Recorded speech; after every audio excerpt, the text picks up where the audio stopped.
What's up, guys? Theo checking in here. Long time no see. So I really wanted to make videos about top surgery throughout the year, and that obviously did not happen. So in actuality, I did make a couple videos in between that I never uploaded. I don't think I ever got around to editing them, so I will upload those sometime this week so you guys can see kind of the progress. But I wanted to get this one out of the way because I got a couple comments on my, I think it's a 2 weeks post-op video, is the last video that I uploaded. Asking about how my chest is healed and everything like that. And so I really wanted to put it out there. As one of the people in the comments mentioned, it's a little bit harder to find information about people of color, especially black guys or gender non-conforming people, just people who've had top surgery and how their process goes, which is something that I thought was difficult when I was about to get top surgery. And I really wanted to see that because I wanted to know things like, are my nipples ever going to be black again and stuff like that. So I want to make this video to update you guys on what my chest looks like a year post-op. So technically, I'm almost 13 months or just in between a year and 13 months post-op. I had my surgery, oh wait, no. I'm between 13 and 14 months post-op because I had my surgery December 20th with Dr. Satterwhite in San Francisco, California, and it is now February 3rd, I believe, 2019.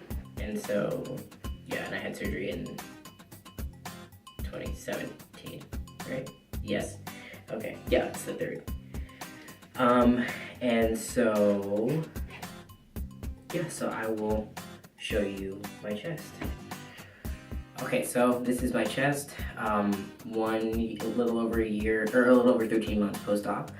As you can see, I still don't have all the color of my nipples. I think they're super, super close. This one obviously is way closer than this one is. But I have noticed they're still slowly starting to get more color and stuff like that. I know I've heard in the past, people have said like at the 1 year point, you know whether or not they're gonna fill in, or people start to go for tattoos and stuff like that at that point. But like I said in my last video, I really did not have complications with my surgery. I didn't have any pain.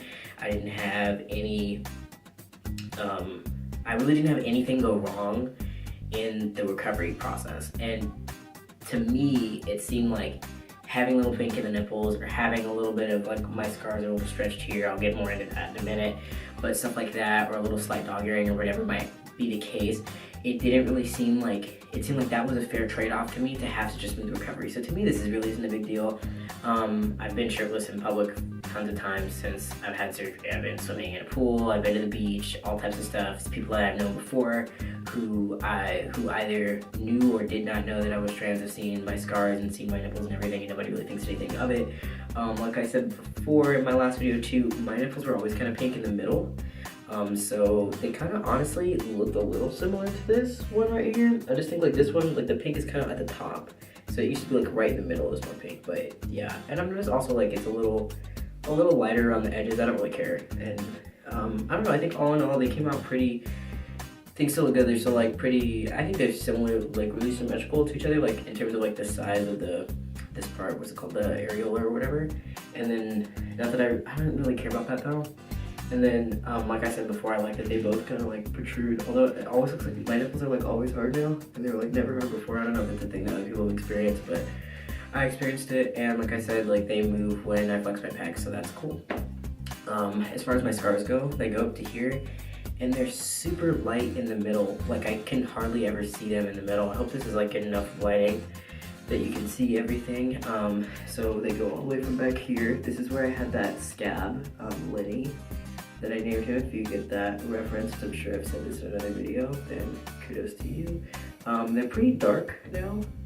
I don't really mind that. I noticed like in the summer they didn't seem as dark. I don't know if it's because I was darker, so they didn't stand out as much, but I don't know. And then under here, I mean, they're pretty thin. They're really not that noticeable because they're right underneath my chest. I've never had anybody comment in public, and again, I don't care. I'm also honestly not shirtless that much. I was much more shirtless this summer than I thought I would be, but also not as much. Like I didn't get to do as much swimming as I wanted, but I did more swimming like in the ocean and stuff like that. Nobody ever said anything to me, so I don't really care. And then on this side, they're a little bit more raised. I don't know what happened here that this part got more raised, but it was just kind of like that, like always. Then I have like a super light spot right here, and then right here is probably the thickest part of my scar, and it like feels thicker too. And I think this was from, I went swimming pretty early on, like I went swimming like about as early as you could. I think I went swimming in March. I will make another video about getting back into the gym and all that type of stuff and getting back into physical activity, because it was something that I don't want to say I struggled with it, but it was different than what I expected, and I do think it was, for me, a little bit different than what Dr. Satterwhite expected to happen, but in like very minor ways. So I just want to make another video about that to get that out of the way, so be on the lookout for that sometime this week as well. But yeah, all in all, I mean, full range of motion, everything like that. They go all the way from the sides, as you can see, to the ends. I don't really have a problem with lifting my shirts or anything. You can kind of see them when I wear tank tops sometimes on the sides, and then on this side, I have like a slight little bit of dog earring. Hopefully you can see on that against this white background of my lovely IKEA shower curtain. But I don't really care about the dog earring because you never see it, and I really didn't want to have a revision because I don't live in San Francisco. I live in Long Beach, California when I'm at home, and then I go to school in DC, but I live in Maryland, so it was really difficult for me to get there to do it. And like this tiny little bit of dog earring, like it looks the worst when my arm is like that. So it's like I'm not gonna walk around like this with my shirt off all the time, and even if I do, I don't really care. I'm not concerned about having a perfect looking chest. I'm just concerned with having a chest that looks like fine for me. Like this is, to me, this is perfect enough. So anything else, any other change that I want to make to my chest would just be through like working out or whatever, stuff like that. But I have noticed like when I flex the, to me, it doesn't seem as bad, the dog earring. So I think just as my back fills out and stuff like that, it'll get better. I have noticed that when I do flex my lats, you can see the scars from the front. So if that's something that you're concerned about, I don't know, like if you're bodybuilding and competing or something like that, and you're concerned about seeing your scars from the front, that's something that could happen if you have scars that come out. I had a pretty large chest size before, so I don't know if that's a part of it, but there's that. And then from the back, I don't know how much you guys can see of this. You really can't see them at all. So basically, that is what my chest looks like about roughly 13.5-ish months post-op. Okay, so as you guys can see, now that I'm shirted again, that's my chest, 13 to 14 months post-op with Dr. Satterwhite. So that's gonna be a wrap. Oh, no, it's not a wrap. I wanted to talk about scar treatment. So I did do a little bit of scar treatment on my scars, like I said in the last video, and I still feel the same way now. I didn't really care about my scars, actually, especially where they were really light in the middle.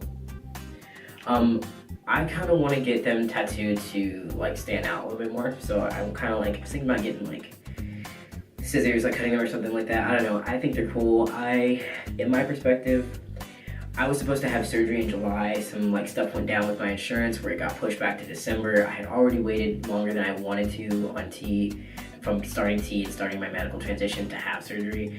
And so for me, it was just like so much going into me saving money to be able to go to San Francisco and all that stuff and getting it done. I ended up having surgery right in between my first 2 semesters of law school, which was like an administrative kind of nightmare for me.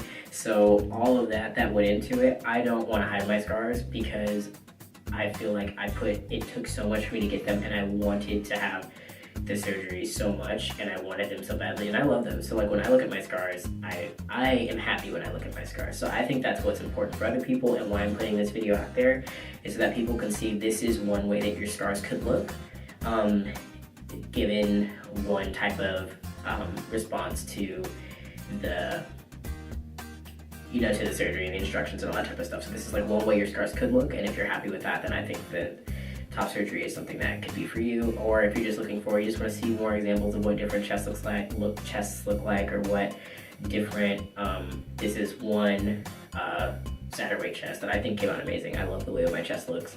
I love the way that it's developed over time from working out and stuff like that. So yeah, and so anyway, for scars, I did try scar strips. I tried these Scarway silicone sheets. They're the C-section ones that I think I saw on Reddit or something, somewhere online I saw, to get these, and it's like a long, sorry I'm stepping out of frame, but it's like a long strip like this. And then what you're gonna do is cut them up like vertically up the middle, and then lay them across your scar like that. Now for me, my scars were so long around, I had to lay down 2. And the problem I found, even in living in the Northeast, And I got back in January from the surgery, from after being home for surgery and everything like that. And it was cold, I was bundled up and everything. I was just sweating so much that these were falling right off. So to me, these didn't work and I really didn't use them. What I did use, however, put that back where it belongs, was Mederma. So I used this Mederma with the SPF. I think I mentioned in another video, but I'm not sure. I got the one with the sunscreen in it because I didn't want to have to switch creams because my skin is kind of, my skin, what the heck?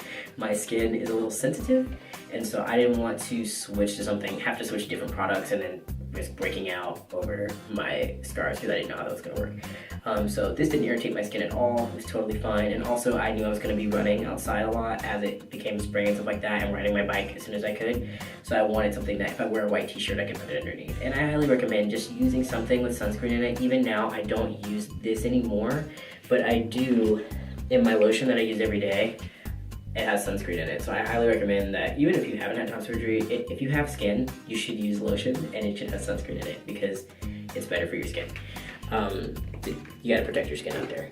Even in the winter, sometimes it's even more important in the winter, but hey, well, if you don't wanna wear sunscreen, don't wear sunscreen. But this is the one that I use, and I think that the product that you use honestly doesn't make that much of a difference. To me, it was just something to have to put the sunscreen on my scars and everything to keep just as general skincare. And I think that what helps with the scars and what helped me regain some of my mobility and stuff like that was the massaging of the scar. And that's something that I got from when I used to stretch my ears. I used to have keloids in my bottom of my lobe holes. And so I would massage them with vitamin E oil or jojoba oil. And I noticed the massaging was really what broke them down, because I didn't see any difference between the vitamin E or jojoba, or occasionally using olive oil like in a pinch or whatever. So I think it's just the rubbing. So whatever you want to rub on them, if it's just lotion or whatever, I think it's the massaging. And so I don't remember exactly when I started using this. It's in another video, which again I'll upload this week, but this is what I use. And finally, the last thing that I've used, and this is the only thing I still use day to day, Aquaphor. So if you have tattoos, you probably have used Aquaphor before, or have heard to use Aquaphor.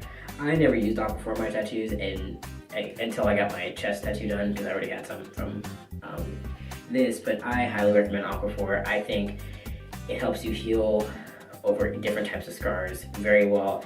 And I usually get everything that I buy generic. This is the only thing that I think you actually need to get the name brand, because I had CVS brand and it got really hot in here towards the beginning of the summer and it melted the ointment, or is it ointment? Yeah, it melted the ointment. So I suggest getting Aquaphor, because that never happened to me with the name brand, but you know, your mileage may vary, to each their own. So what I use the Aquaphor is on my nipples. I've noticed that my nipples get super dry still, and so when I was done with the back trace and then done with everything, and the nipples had completely taken, and I was getting ready, like I was seeing like they were super pink still. If I have any pictures, I'll put them in. I started using the Aquaphor to put it on to rub on my nipples, and I still put it on every day. So every time I get out of the shower, I put on Aquaphor. And I feel like it just keeps them moisturized. I think I noticed they didn't get as dry this summer. I wasn't doing it every day, but I was doing it definitely after like a hard workout and I take a shower, I'll put on Aquaphor or stuff like that. Or getting out of the pool, rinse off and put on some Aquaphor so my nipples don't dry out. I think it's just been so cold here this winter. We've had like a little bit colder over winter. It's been pretty dry, so I think that might be why I'm drying out. I don't know, or maybe I'm wearing more layers and like, you know, cotton shirts, whatever, dry me out. And so, but I definitely think the Aquaphor helps a ton.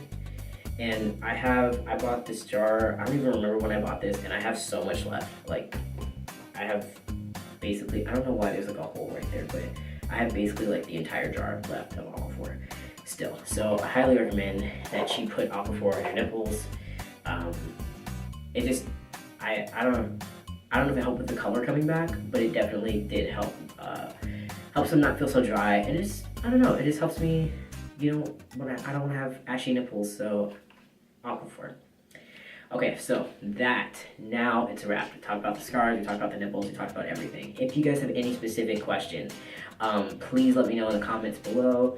I think it would be a good idea to do like a Q&A video, so if I get enough questions, I'll do it. I might not get enough questions, I don't know how many of you guys actually are watching this stuff, but if you have any specific questions about anything related to my top surgery experience, leave me a comment below and I will try to answer it in another video, or if I get enough of them, I'll answer it in their own Q&A video.